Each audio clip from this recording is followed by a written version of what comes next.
Bonjour, aujourd'hui nous sommes à Mamoudzou. Nous allons recevoir Bakar Ali Boto. Il est candidat à la mairie de Mamoudzou. Tout de suite, c'est son heure politique.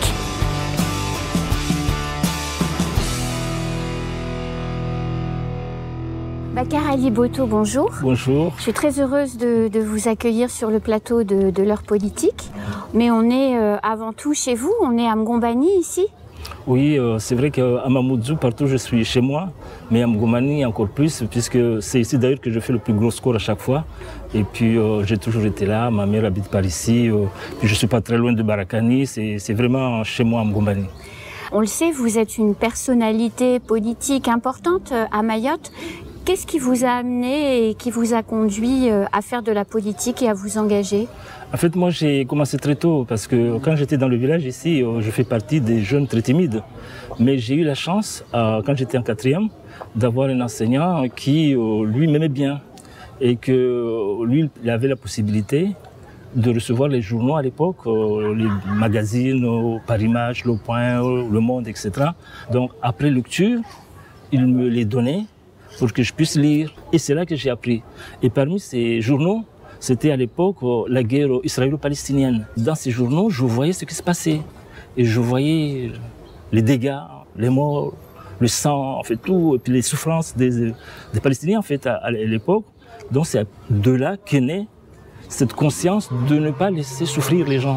Et à partir de là, je me suis au fur et à mesure, je me suis engagé dans les associations, que ce soit à La Réunion et surtout notamment à Paris et à Métropole en général.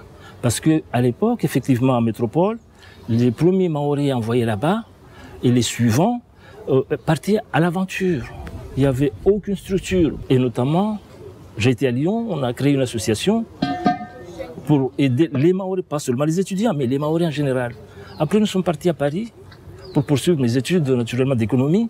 Et à Paris, j'ai, avec d'autres, créé l'AMI, l'association des Maoris de l'Île-de-France, dont j'ai été le président.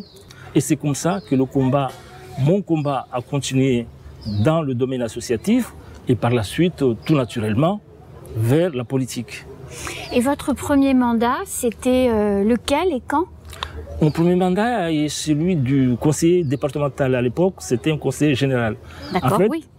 Je suis rentré à Mayotte en 1997 à la demande du maire de l'époque, M. Feu Ali de Slimani, qui a bien voulu que je vienne travailler avec lui en tant que, à l'époque, ça s'appelait secrétaire général, c'est-à-dire aujourd'hui directeur général des services. Ça n'existait pas encore la qualification à l'époque. Hein. Donc je suis venu là. Pendant 2 ans, j'ai exercé la mission avec loyauté nécessaire. J'étais, enfin, en tout cas, au mieux que je pouvais. Je ne sais pas si vous le savez, j'ai remplacé à l'époque M. Chiaboudine. C'est une belle histoire parce que j'ai remplacé M. Chiaboudine en tant que secrétaire général. C'est son frère, le frère de Chiaboudine, M. Touahir Benissouf, qui est là aujourd'hui, qui m'a remplacé. Vous voyez, du frère, au petit frère, du grand frère. Des histoires de famille. famille. Des histoires de famille, ouais. Voilà, donc c'est comme ça que je suis venu à la mairie de Mamoudzou. Et au bout de 2 ans, je me suis présenté à l'élection du conseil général. Le canton, ça s'appelait le canton 1, c'était Mamoudzou et Kaweni. D'accord. Donc on était les 2 villages, gros villages, donc qui étaient chapeautés par le conseiller en question.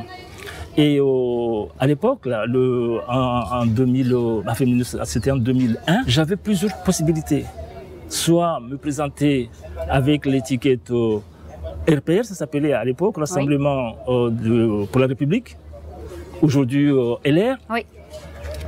Ou avec les MPM, oui. ou MDM, voire MDM, parce qu'il y a eu la session par la suite. Oui. Mais j'ai choisi volontairement de me présenter avec l'étiquette d'un petit parti qui venait de naître, dont je faisais partie des fondateurs, puisque nous n'étions que 5 membres, c'est-à-dire un parti politique créé avec 5 membres seulement, et j'ai pris le risque de me présenter à l'élection du conseil général avec ce petit parti.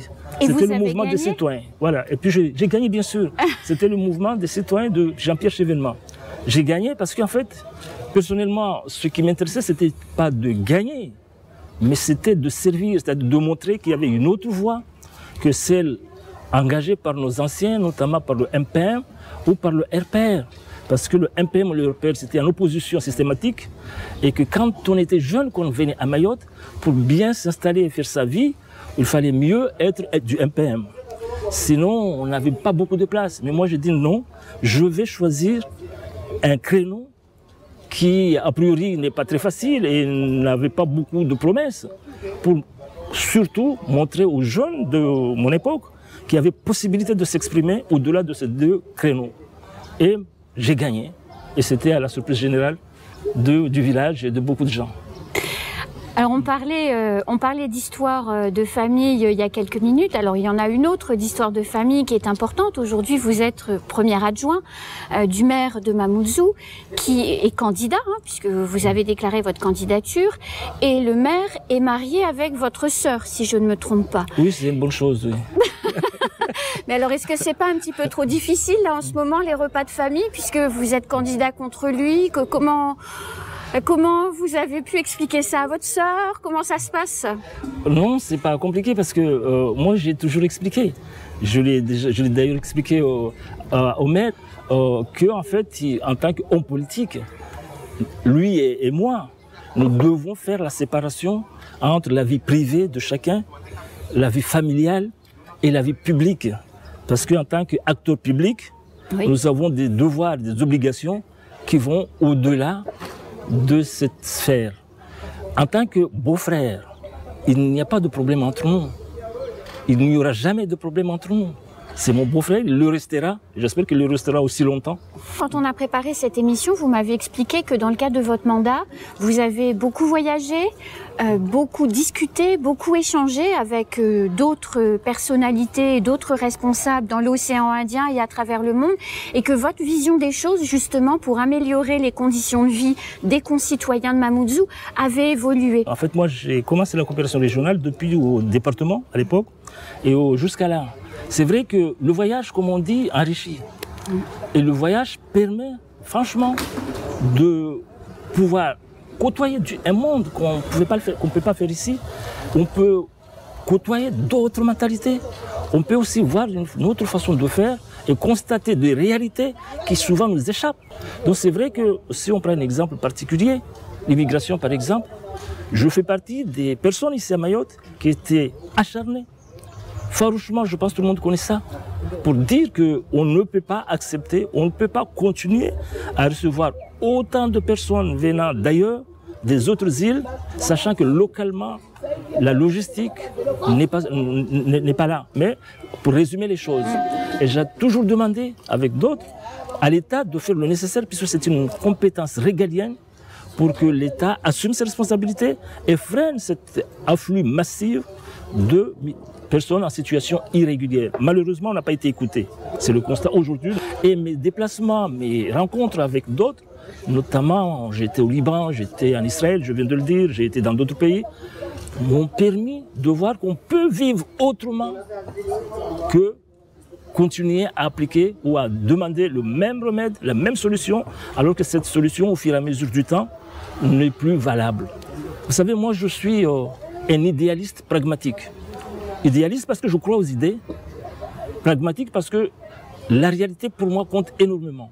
Et ici, le problème qui ronge Mayotte, c'est que la plupart des politiques, des acteurs politiques ici, sont plutôt dogmatiques. Ils ont une idée, ils restent là-bas. Et quand on est là-dessus, ils ne changent pas. Alors que le milieu change, le contexte change, les choses évoluent. Pour l'immigration aujourd'hui, nous constatons tous que nous avons autour de Mayotte, autour de Mamoudzou notamment, des villages qui ont poussé comme ça. Des gros villages qui font que si on applique la solution que nous, à l'époque, on préconisait, c'est-à-dire expulser tout le monde, aujourd'hui, c'est matériellement impraticable, je dis irréaliste. Parce que si on vide tous les villages, ça veut dire qu'on n'aura que le noyau de Mamoudzou. Plus de 53% de la population de Mamoudzou est d'origine étrangère. Vous imaginez? Donc c'est pour cela que je dis... Puis sont-ils expulsables? Voilà. Et puis il y a un autre point, effectivement, juridique, que toutes les personnes qui ont des enfants français, ces personnes-là ne sont plus expulsables. On ne régularise pas leur situation. mais on ne peut pas les expulser. Ça veut dire que ces personnes, nous les avons et nous les aurons toujours avec nous. Oui. Les enfants grandissent, ils sont français maintenant. Qu'est-ce qu'on fait? Est-ce qu'on laisse ces personnes dans la précarité dans laquelle elles vivent, avec des enfants français à élever, ou on se dit qu'il faut trouver une solution?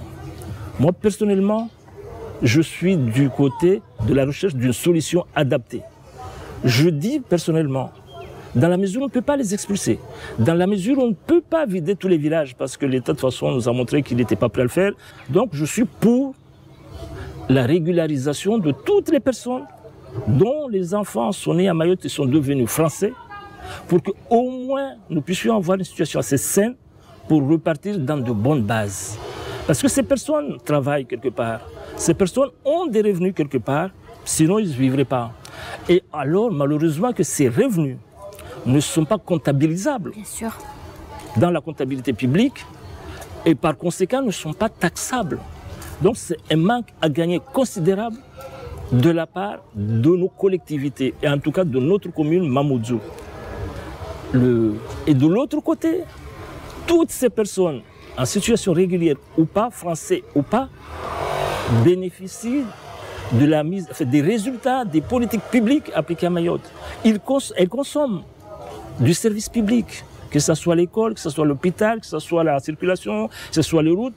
Mais toutes ces personnes partagent les revenus, en tout cas les dotations que l'État nous envoie et les dotations que nous pouvons, en tout cas les ressources que nous pouvons percevoir selon les différents canaux. Mais de l'autre côté, elles ne participent pas au développement de notre commune, en tout cas du côté financier, puisqu'on ne peut pas taxer le revenu pour ces personnes. Donc c'est une nouvelle vision politique en fait qui va vous animer pour cette campagne électorale. C'est un discours pour vous qui est neuf en fait.